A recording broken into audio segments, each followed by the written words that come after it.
Allah tidak pernah tinggalkan Anda. Mungkin ini ujian untuk membuat Anda lebih hebat lagi di masa depan. Kalau Anda tidak tahan bantingan yang sekarang, bagaimana Anda bisa mengatasi pelintiran yang akan datang?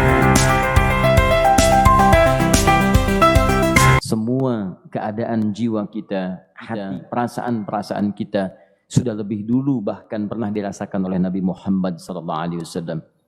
Kalau Anda pernah gelisah, Nabi dulu pernah gelisah.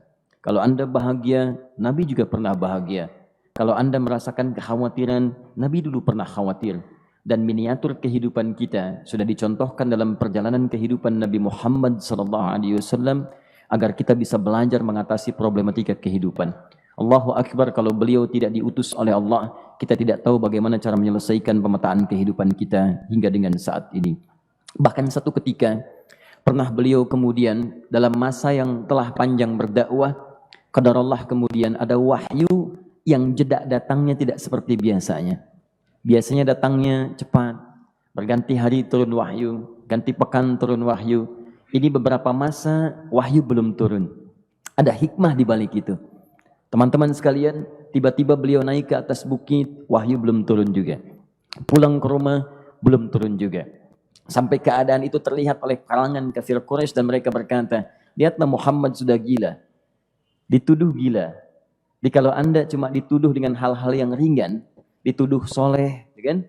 Dituduh kemudian orang yang berubah, dituduh semakin beriman dan sebagainya, barangkali itu lebih baik. Nabi dituduh gila, Anda bayangkan. Tuh Muhammad sudah gila. Muhammad sudah ditinggalkan oleh Tuhannya. Muhammad sudah kehilangan pegangannya. Muhammad sudah tidak punya orientasi. Orangnya sudah nggak jelas, bolak-balik tidak karuan. Naik ke atas bukit seakan-akan orang yang frustasi dan seterusnya.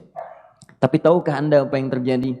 Setelah berbagai cacian, makian, tuduhan macam-macam diterima oleh Nabi SAW, lantas tibalah masanya Allah menurunkan satu surah, bahkan disandingkan dengan surah yang lainnya, bersandinglah dua surah ini secara bersamaan turun. Surah ke-93 dan surah ke-94-nya terkait berkelindan, memberikan satu harapan yang sangat panjang. Kata Allah, "Wadduha wal laili idza saja." Ma wadda'aka rabbuka wa ma qala walal akhiratu khairul laka minal ula walasawfa yu'tika rabbuka fatarda alam yajidka yatiman fa'awa wa wajadaka dhallan fahada wa wajadaka 'ailan fa'aghna fa ammal yatima fala taqhar wa ammas sa'ila fala tanhar wa amma bi ni'mati rabbika fahaddits. Ya Muhammad, saya bersumpah dengan waktu duha. Kalau kita baca dengan ilmu balaghahnya, itu bukan sekedar sumpah mengilustrasikan waktu duha. Karena di ilmu balaghah itu nanti ada 3 turunan ilmu. Ada disebut ilmu ma'ani, ilmu mencari kata-kata sehingga ungkapannya sesuai untuk disampaikan. Mana kata-kata yang tepat untuk disampaikan dalam konteks yang ingin dibicarakan. Itu ma'ani namanya. Kemudian setelahnya ada ilmu bayan, bagaimana mengemas kosakata yang bagus ini sehingga bisa disampaikan dengan jelas, orang tidak bingung menerimanya, paham maksudnya. Kemudian setelah itu kadang-kadang jelas kalimatnya, tapi kedengarannya tidak indah. Woi, rapatkan, woi, apa belum paham juga? Rapatkan saf. Nah, memang jelas, tapi nggak ngenakin. Maka bagaimana caranya disampaikan dengan jelas, tapi hati kita terasa nyaman, memuji.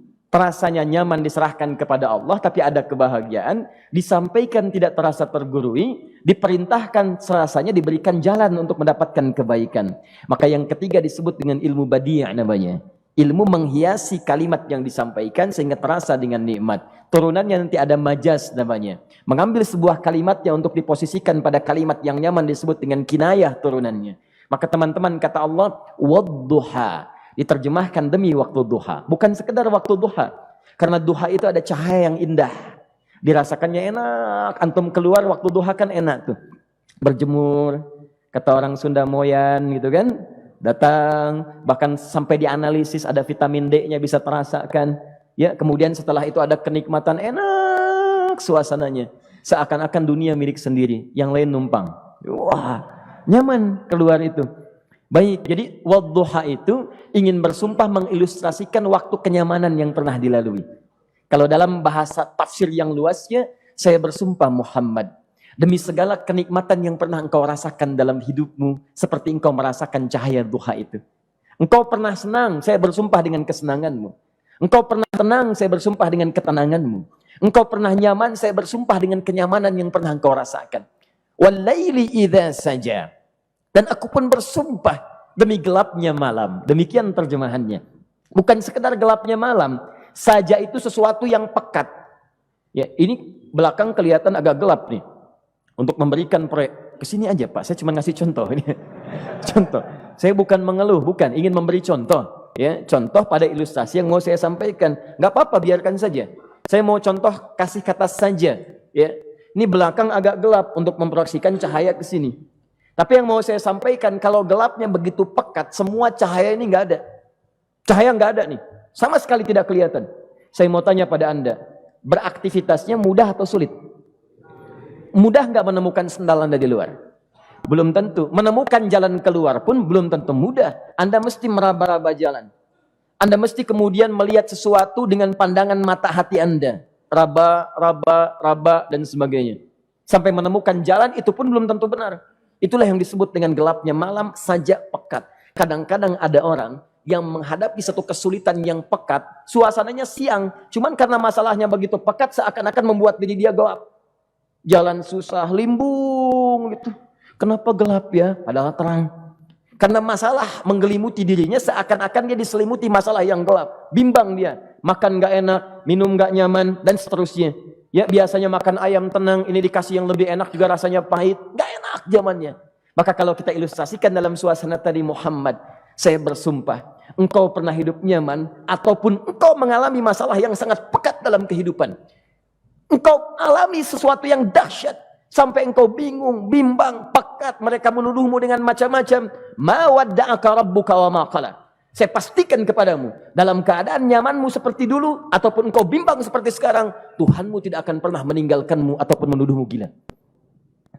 Orang-orang yang dekat dengan Allah Subhanahu wa ta'ala, maka Allah akan menjaganya, baik dalam keadaan yang tenang dan nyaman, ataupun dalam kesulitan yang luar biasa.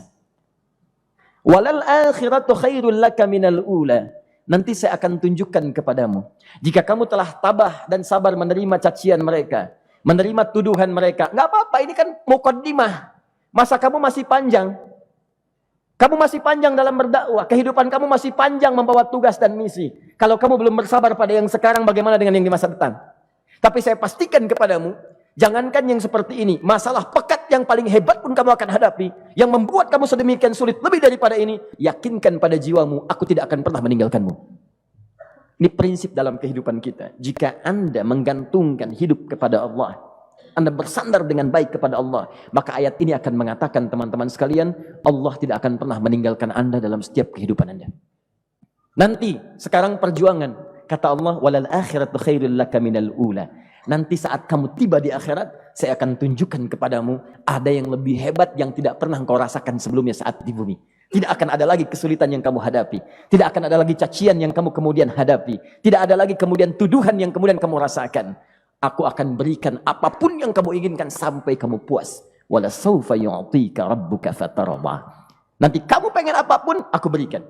Kalau saufa masih ada jeda, ya. Kalau bahasanya wa yu'tika mungkin seketika. Tapi ketika mengatakan saufa, artinya bukan saat ini Muhammad. Sekarang pun aku berikan, tapi nanti yang di akhirat aku berikan sampai kamu merasa puas. Ayo minta apa saja. Hadir, hadir, hadir, hadir. Tapi yang paling indah, kalau kamu tidak percaya, alam yajidka yatiman fa'awa. Cobalah ingat, kalau sekarang sedang susah, coba ingat dulu. Bukankah saat kamu yatim, aku yang merawat sampai kamu tidak merasakan kegelisahan itu? Lahir bapak tidak ada, aku cukupkan dengan kakek. Kakek meninggal, aku hadirkan ibu dan paman hadir di sekitaranmu. Ibu meninggal, ada kakek. Kakek meninggal, ada paman. Dan Khadijah hadir di sekitaranmu. Bukankah aku rawat pada saat itu? Wajadaka dhallan fahada. Kamu sedang bingung, sedang susah. Bukankah sering aku berikan petunjuk kepadamu? Wajadaka ailan fa'aghna. Kamu merasakan kesulitan, lahir dalam keadaan yatim, tidak ada pendukung, maka aku jadikan kaya. Bukankah saat kamu menikah dengan Khadijah, aku tambahkan lagi pendukung untuk misi dakwahmu? Ini pesan dalam Al-Quran. Kalau Anda sedang merasa susah, kalau ingin menenangkan diri, ingat-ingat yang baik-baik yang dulu. Kalau Anda sedang jatuh dalam bisnis, ingat-ingat saat Anda meningkat dalam bisnis Anda. Allah tidak pernah tinggalkan Anda. Mungkin ini ujian untuk membuat Anda lebih hebat lagi di masa depan. Kalau Anda tidak tahan bantingan yang sekarang, bagaimana Anda bisa mengatasi pelintiran yang akan datang? Karena dalam kehidupan bukan cuma dibanting. Anda mungkin mengalami penyingkiran, penyungkuran, lipatan, guntingan, bantingan, macam-macam. Jadi kalau satu gaya belum bisa Anda atasi, bagaimana Anda bisa berharap mendapatkan turunan yang lainnya? Selalu ingat bahwa jika hidup Anda ingin tampil gaya, Anda harus merasakan tekanan dalam kehidupan. Karena F selalu berbanding lurus dengan P, hukum Pascalnya. Gaya berbanding lurus dengan tekanan. Orang yang ingin tampil gaya dalam kehidupan, maka dia mesti siap menghadapi tantangan-tantangan hidup yang diatasi. Turun ayat. Sampai ujungnya. Jadi kalau kamu sudah begini lagi, jangan pernah kamu membentak orang lain. Jangan pernah merendahkan orang lain. Karena Allah pun menjaga setiap hamba sepanjang ia mendekat kepadamu. Setelah itulah turun kemudian surah Al-Insyirah. Alam nashrah lakas sadra. Antum kenal Nabi Musa? Baik. Tapi agak lumayan lah. Tadi saya di Soreang kenal Fir'aun. Di sini Musa. Baik, alhamdulillah. Perhatikan ya, dahsyatnya pemberian Allah kepada Nabi Muhammad SAW. Nabi Musa alaihi salam, dan sering kali kita bacakan untuk memohon kepada Allah. Rabbi syrahli sadri. Perhatikan baik-baik. Ini keunggulan Nabi Muhammad SAW dibanding Nabi Musa alaihissalam. Dua-duanya Nabi, Rasul, tapi masing-masing punya keistimewaan. Musa, Nabi, berdakwah, memohon kepada Allah kelapangan hati. Rabbi syrahli sadri. Ya Allah, tolong lapangkan hatiku nih. Kenapa mesti lapang? Karena pasti Musa merasakan nih. Saya tahu betul karakter Fir'aun. Belum apa-apa sudah memaki. Kalau orang yang hatinya tidak lapang, tidak akan tahan dengan makian, keluarlah kemudian balasan yang tidak digambarkan sebelumnya. Fir'aun itu kasar. Kasarnya bukan sekedar kasar, bahkan saking kasarnya bisa berujung pada eksekusi kematian. Saya contohkan tadi di sore yang ini, saya nggak suka dengan rambutnya nih, kata Fir'aun. Bukan nyuruh nyukur mas, tolong pisahkan kepala dari badannya. Gitu gayanya tuh, Fir'aun. Ya. Bukan nggak ngenakin, susah dengan Fir'aun itu. Jadi kalau belum apa-apa datang Musa ke situ, hatinya tidak seluas samudra, hatinya tidak lapang, cuman seluas gelas, tidak akan sabar menerima cacian Fir'aun. Begitu datang dicaci, dasar anak gak tahu diri, gak tahu malu, sudah saya rawat begini. Ya Allah, saya bosan dengarnya, matiin aja sekarang. Musa Nabi berdoa dikabulkan. Cuman kalau Fir'aun kemudian ajalnya misal wafat pada saat itu, tidak akan jadi contoh kepada kita untuk kekinian. Bagaimana orang yang bebal untuk bertobat kepada Allah Subhanahu wa ta'ala. Bagaimana penyimpangan dalam kedudukan. Bagaimana dia kemudian akrab dengan pengusaha yang gelap. Di pengusaha gelap berpartner dengan penguasa zalim. Sudah ada dari dulu. Pengusahanya disebut dengan Qarun. Kemudian mohon maaf, ya, yang pemimpinnya disebut dengan Fir'aun. Tokoh intelektualnya disebut dengan Haman. Makanya cerita ini komplit di Quran. Sudah ada. Di setiap persoalan dalam kehidupan masyarakat disebabkan tiga hal yang berkolaborasi. Kalau bukan penguasa zalim, berpartner dengan pengusaha gelap, ditopang oleh intelektual yang sembrono. Itu persoalan. Jadi kalau ada sekarang intelektual menyalahgunakan kepintarannya, dia terlambat, sudah ada Haman dulu. Dan gak usah bersaing, dia bisa bikin piramida, Anda belum tentu bisa membuatnya. Kalah Anda, masih kalah hebat. Ya, jadi kalau dititipkan sesuatu, jangan disimpangkan. Yang ingin saya sampaikan, Musa mengatakan, Rabbi syrahli sadri. Nabi berangkat berdoa dikabulkan oleh Allah. Nabi Muhammad belum minta turun ayat. Alam nashrah laka sadra. Yang ini minta, Rabbi syrahli sadri. Nabi Muhammad, alam nashrah laka sadra. Muhammad, mulai dari peristiwa sehingga engkau akan lebih sabar lagi menerima tantangan-tantangan dakwah. Mulai sejak itu, jangankan dimaki, dilempar batu di Taif. Dari Mekah, pergi ke Taif. Dengan Zaid kemudian. Sampai di Taif mendapatkan sesuatu yang tidak dibayangkan sebelumnya. Kalau cuma dihentikan saat mengajar, wajar. Ini dilempari batu. Anda bayangkan. Bisa kebayang nggak? Lempari batu tuh. Lempar, dilempar. Zaid jadi tameng, berdarah-darah, kemudian mundur. Mundur, beristirahat di bawah tepian pohon. Begitu beristirahat, datang malaikat penjaga dua gunung. Turun malaikat dengan kesal mengatakan, Ya Rasulullah, mud yadaika ilas sama. Ya Rasulullah, angkat tanganmu ke langit. Minta kepada Allah, aku angkat dua bukit di Taif, aku himpit keduanya mereka. Aku himpit penduduk Taif dengan dua bukit itu. Apa jawab Nabi? Karena sudah mendapatkan kelapangan, ketenangan, belajar dari peristiwa-peristiwa tadi, indah jawabannya. Lah, katanya, tolong jangan lakukan. Innahum qaumun la ya'lamun. Mereka belum paham saja. Mereka belum mengerti. Tolong jangan lakukan. Aku bermohon kepada Allah. Boleh jadi nanti di masa depan akan ada hamba-hamba terbaik yang lahir dari bumi Taif ini. Kemudian beliau berkata, Rabbi, ina man takilluni. A ila qaribin yu'limuni am ila ba'idin yu'dhini fa ana radin ma lam taghdab ilayya. Ya Allah, kemana lagi engkau akan utus aku untuk berdakwah setelah peristiwa ini? Apakah tempatnya lebih dekat aku jangkau sekarang, tapi di situ aku akan disakiti lagi? Ataukah jaraknya masih jauh, tapi di tempat itu aku akan dizalimi lagi? Aku ridha ya Allah dengan itu semua, asalkan engkau tidak marah kepadaku. Asalkan engkau tidak marah kepadaku. La haula wala quwata illa billahil aliyil azim. Begitu kelapangan itu muncul, ridha dengan ketetapan dan siap, tabah, kuat, hadir dalam jiwanya. Tiba-tiba turun undangan, tunaikan Isra dan Mi'raj. Diangkat statusnya, naik mendekat kepada Allah Subhanahu wa taala. Dihilangkan bebannya, wa wada'na anka wizrak alladzi anqadha dhahrak. Itu hikmah, teman-teman. Barangkali kalau antum saat ini datang ke masjid ini untuk kajian, sedang bawa beban, ada kesulitan, penuh dengan macam-macam, barangkali dibacakan surat Ad-Duha tadi untuk memberikan harapan kepada Anda. Ini bukan PHP, karena ini bukan masalah urusan manusia. Ini adalah janji yang tidak akan pernah diingkari. Innallaha la yukhliful mi'ad. Kata Allah, Anda punya masalah, ingat suasana tenang pada masa lalu. Bukankah saya memberikan ketenangan kepadamu?